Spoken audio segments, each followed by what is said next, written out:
Good golly, Miss Molly, sure like the bone. Woo, golly, Miss Molly, sure like the bone. You're rocking that roll, yeah. I get in your mama down. Little Richard was a total extrovert. He really wanted to be the very best. And if you talk to him, and even till today, he'll tell you he's the best. Hi, I'm Little Richard, baby. I'm the innovator, I'm the emancipator, I'm the originator, I'm the architect of rock and roll. Don't you ever forget it. This is me, nobody but me, ain't nothing like me nowhere. Oh, this is me here, Little Richard, baby, the innovator, the architect. Woo! When I first met Little Richard, it's incredible. I was in Augusta, Georgia, and Richard came over with all this makeup and this loud suit. I can't remember what the color was. He was a young man, you know. I was standing by my car, and he said, I want a car just like that. I want to get me a car just like that. I want to get out of Georgia, blah, blah, blah. Georgia was always too subdued for young Richard Penniman. He was born in Macon in 1932 and lived with 11 brothers and sisters in a poor black neighborhood by the railroad tracks. The train would shake the house that was in front of the track. Everybody would get out of the bed because the train shook the house because they couldn't sleep.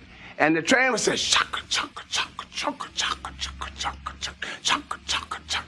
And it was, to me, it was a rhythm. To me, it was just like a song, you know, and it had this thing to it to me.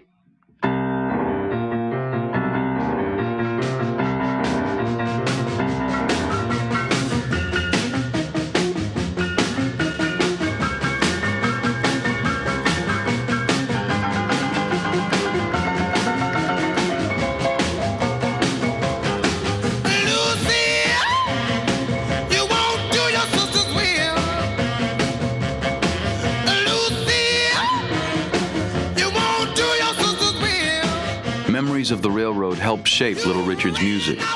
So did listening to the elders in his neighborhood church. There wasn't no piano and no organ or nothing. You know, they would stump their feet. Everybody would just stump their feet. You know, everybody be rocking. Everybody.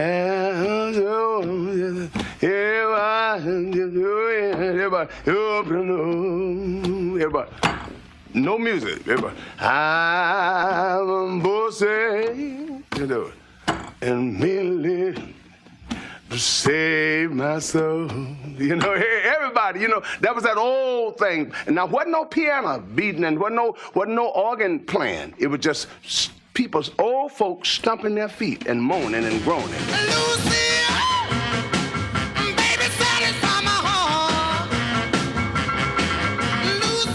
Lucille was recorded in 1957, but Little Richard's show business career had begun a decade earlier when he left Macon to join a traveling circus. I went with Sugarfoot Sam from Alabama. Then I went with L.J. Heath show. I just started jumping from show to show. And then I started listening to Boogie Woogies. I started listening to this.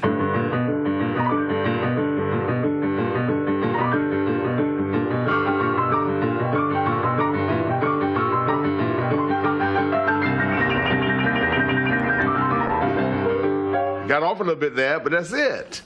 That's that old Boogie Woogie. Then I took the Boogie Woogie and I mixed it with this.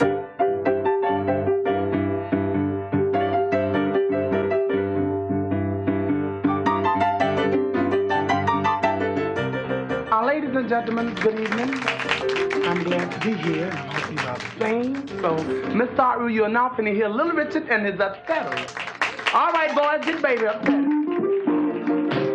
In the early 50s, Little Richard began to make a name for himself around the South with black audiences. In clubs like New Orleans' Dewdrop Inn, where his act was staged between exotic dancers and female impersonators. Mostly, he sang the blues.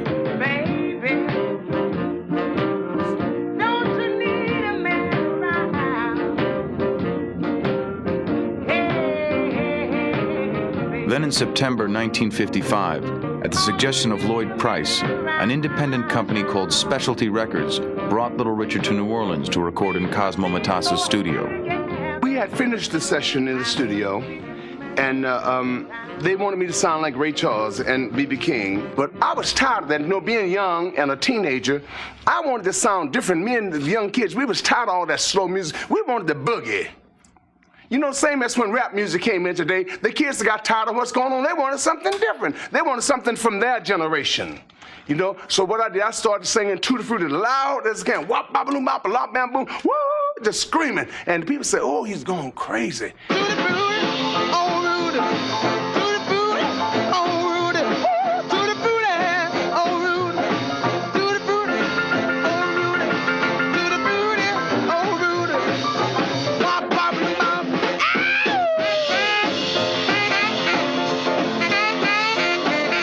Little Richard was so hot. If you went into town behind Richard, say in Annapolis, Indiana, you had to wait 2 months if he was there, 3 months, because he would sweep the whole town clean. Everybody went to see Little Richard. He was so excited. Oh, bam, boom. But the white station wouldn't play black records. You had to. It was about 4 or 5 black radio stations in the whole country, and the white station wouldn't play me. But I was hitting big. But the white kids had my record. But I wasn't on the radio, you know, and they would hear it from WLAC, called WLAC, across the whole country. That's the only thing that helped me. And then they took Pat Boone and threw Pat Boone on me. Oh, bop, bop, loom, bop, bop, bop, bop, tutti frutti.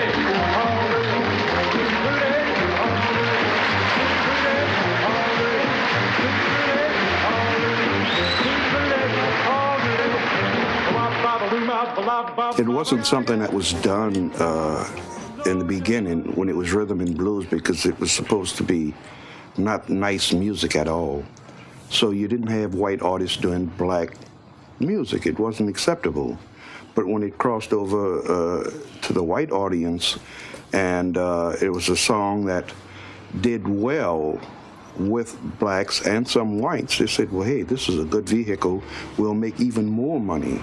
And Pat Boone said, oh, wop, bop-a-loom, bop-a-lop, bam, boom. And I still said, oh, wop, bop-a-loom, bop-a-lop, bam, boom. And the white kids wanted to hear wop, bop-a-loom, bop-a-lop, bam, boom. Woo! They wanted to hear me. And so they were still bringing me in their house.